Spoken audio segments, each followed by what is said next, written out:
It's Dorothy Guining with Scrapbooking Quebec. Today I'm here for the Scrapbook Nerd Online Shop, and my plan is to share a fast and easy double page layout recipe. I'll show you the basic design. I'll also show you how to step it up if you have a bit more time, and how to incorporate more photos if you have them, because I'm only using 3 today. Here's what I'm going to be using. I have material from Vicki Boutin's Storyteller collection, along with a wood grain paper from Simple Stories. I'll also be featuring 2 different die sets from Elizabeth Craft Designs, and you'll see those in a few moments. I got all of this at the Scrapbook Nerd Online Shop, so I will link up the shop as well as everything I'm using in the description box below. Now you're about to see what I have on my desk, including what I prepared in advance. So I prepared that frame style foundation with 6 sheets of paper, so it's a double page spread, and I did got 4 of them. And I'm going to show you the paper that I used. Okay, I'm going to show you what I have left from the foundation page. Normally for the back of the frame, I probably would have used that burgundy, more of the solid color, but I ended up using the cut apart sheet for the frame, and I really like the effect. I also am showing you the wood grain that I have left because I did mat my photos in advance, and all of the papers that I'm showing you here all create kind of a weathered look. Now if you look at my photos, that's me and my 2 friends on an excursion, and we are in front of an old beat up building. So all of this weathered beat up paper is perfect for this layout. Also, I'm showing you all the scraps I have here. I do want to mention that frame style foundation simply because that is one way you can step up an easy page design. Simply by adding a frame to the back of it, it's a great way to add a little oomph to your page. I also showed you a moment ago the rounded corners on the frame style foundation, and those were the 2 die sets from Elizabeth Craft Designs. First thing I'm going to do is prepare a very easy foundation page. So what I'm doing is simply using 2 different papers. I'm going to have a large block at the top, and I'm putting measurements for all of this on the screen. They are identical in size, and they are going to span across the 2 pages. And then I have a 2-inch shelf in that wood grain that's going to go underneath it. That is your basic page design, and it works really, really well. Now, if you want to step it up, you can add layers to the shelf, and that's exactly what you see me doing now. I'm taking that cut apart sheet from this collection, and I'm just adding layers, and you can see they're not going perfectly across. The shelf itself spans a little bit larger than that block on the top, but everything else I'm just tossing it this way and that. So the measurements on the screen are for the basic page design, but not for the shelf that's underneath it, because that's just scraps. You can even use scraps of paper, punched out pieces, anything you want. What you see me doing now is getting out one of those 2 sets of dies from Elizabeth Craft Designs, and I'm cutting out a planner page. I'm using this one. The other set has a planner page as well, but this one I like where the tab placement is, which is on the side. So I'm cutting out 2 of them, and you're going to see when I put everything on the page, I'm going to layer them up. The one that I just did is in graph paper, again from this Vicki Boutin Storyteller collection. So right now, I'm going to show you how I plan to place everything on the page. So you can see here, that's the basic page design. It works really well. And now what I'm doing is I'm layering up those planner pages. Actually, that area there could be replaced by another photo if you like. Now what I'm doing is stepping it up by adding those layers. So I'm taking those cut apart sheets and just layering it across the bottom. I'm kind of looking at that ticket sheet.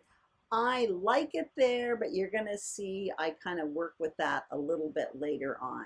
As always, a layout is a work in progress. So what I'm going to do right now is adhere all of these main parts to the page, and then what I'll do is come in with my title as well as my embellishing. So I want to talk about the photos here for a minute, because I'm using 3 photos and the measurements are on the screen. But if you have more photos, every one of those photos can be replaced with 2. And that goes with any page design. For example, the 7 by 5 that's going to be on the right-hand page, that one can be replaced with two 3.5 by 5s. The 4 by 6, which you may notice is double matted because I'm considering that my focal point photo, that can be replaced with two 4 by 3 photos. And finally, the photo that's going to be placed on the far left, which is a 3.5 by 5, that one can be replaced with two wallet size photos. And like I said, that can be true to any sketch. So it's a good thing to keep in mind if you have more photos. So as you can see, I've adhered the top part of my page down, and now I'm working on the layers. I'm stepping up this page design simply by adding some layers. And again, there's no real recipe here. I'm just kind of going with the flow. At this point, I trimmed down those tickets because I am starting to get a little bit wary of that burgundy, the strong color there, but at the same time, I do like it. So what I'm going to do now, you can see I have all of my embellishing around me. I do want to have a title. So I put Love It on wax paper. Those alphas are thickers that are part of this Storyteller collection. And now what I'm going to do is create two embellishment clusters. And this is part of the recipe. When I create a simple double page spread, often I just have two embellishment clusters, one of them in the top left, like the page is beginning, and the other one, the main embellishment cluster, is on the right-hand page, kind of the bottom right, and it basically turns the corner of the bottom right.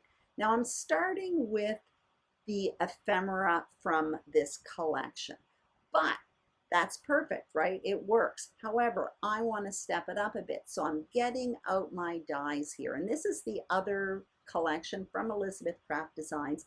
Again, you may have noticed that collection also had a planner page, but the tab was in a different spot. It was on top. What I'm using from this collection are the leaves, because those Elizabeth Craft Design collections often have so many different pieces. So I'm taking the leaves from this collection and I'm just going to cut out a bunch of them, and I'm using scraps of paper from this Storyteller collection. So that's that mossy green that you see right now. I'm going to run this through, and then what I'll do is I'll stop the film and I'll do a bunch more. But one way to step up a simple design, so already I have the basic design, two main embellishment clusters created with store-bought embellishments. But what I'm doing is creating a bunch of leaves here, and I'm going to be adding them to both embellishment clusters, and you're going to see what that looks like in a moment. Now, I like to do this with something general. This could be leaves, like in this case. It could be flowers. It could be circles. But what I like to do is, number one, I'm beefing up my embellishment clusters, but I'm also adding repetition to both of these. Often in embellishment packs, you have a bunch of different pieces, which is all really fun, but a great way to add repetition in these embellishment clusters is simply to use punched out pieces or die cut pieces, like what I'm doing here, and add a bunch of them, and it kind of unifies the page, I find. Again, it would have worked perfectly without it, but if you have a bit more time, this works great. And punched out pieces are just using scraps of paper usually. At this point, those tickets, although I like them, are starting to bother me. I don't want to remove them, so I end up going into those strips of paper. I found a ruler there, and I partially covered up those tickets. So they're still there. I'm happy they're there, but I partially covered them up with that ruler. And you may notice that that layered shelf at the bottom that I've been creating, none of them go directly across the page except the first shelf. Everything else is just kind of haphazard, a little bit on one side, a little bit on another, and look very unequal. So you see me now, I'm adhering the embellishment cluster on the right-hand page. At this point in my thought process, I'm not convinced about the embellishment cluster in the top left. So all I'm doing is adhering the embellishment cluster in the bottom right. I am going to adhere this title down, but you're going to see later on I come in and change it. I end up finding that it doesn't have enough contrast. And at this point, I'm realizing it, but I'm putting it down anyway, and I actually add foam adhesive to each one of those letters, hoping to add a little bit more oomph to it. And you can see it there now, but like I said, I do come in a little bit and change that up a bit. I'm going into this sticker sheet now, which again is from the Storyteller collection. I'm putting a bunch of flowers and hearts, pretty general stuff, on a piece of wax paper. I'm going to cut up or rip up this wax paper and start tucking the pieces in the embellishment clusters, also in that top left that I'm not satisfied with. That one's not adhered at this point. I'm trying to beef up that cluster as well. So that's what you see me doing, just placing these little pieces around there. And then what I'll do is I'll come in and adhere them.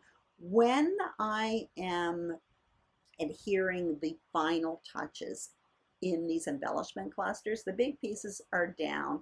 I do like to come in and add foam adhesive to some of the parts. Again, that is another way of stepping up your page design. So what you're going to see me do when I adhere these pieces down, I'm doing the left-hand cluster first. By the way, that yellow piece that I'm using there is an adhesive from Ecstasy Crafts called, what's it called? Oh, Sticky Speck. Sorry about that. Anyway, it's an adhesive I like to use when I'm adhering detailed pieces. It makes my hands really sticky, but it does work.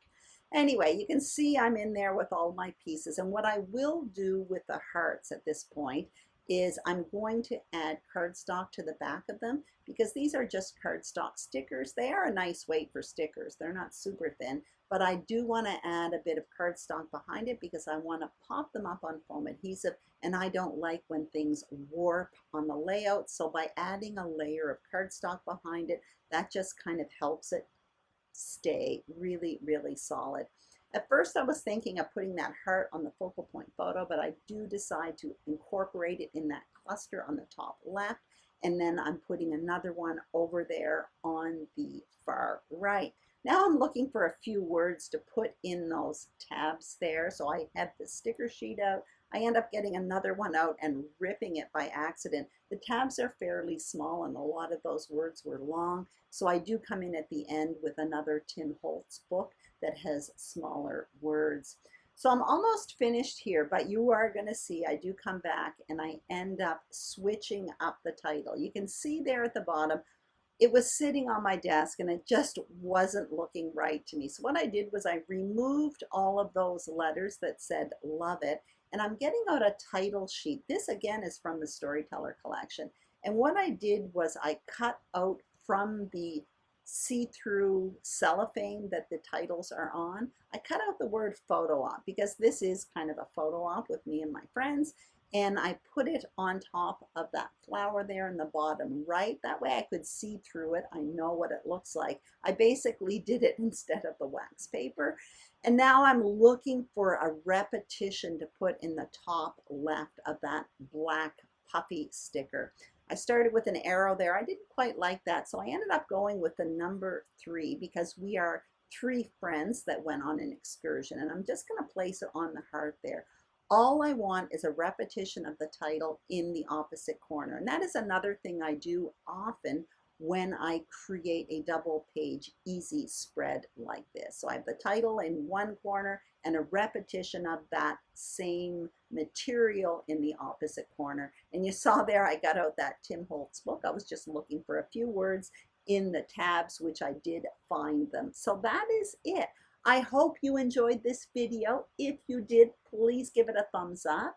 If you haven't subscribed to the Scrapbook Nerd YouTube channel, we would be absolutely thrilled if you did. The same thing for my channel, Scrapbooking Quebec. I hope you're having a fantastic summer. And don't forget to check out the Scrapbook Nerd Shop. They are getting new stuff all the time. Thank you so much for watching and have a fantastic day. Bye-bye.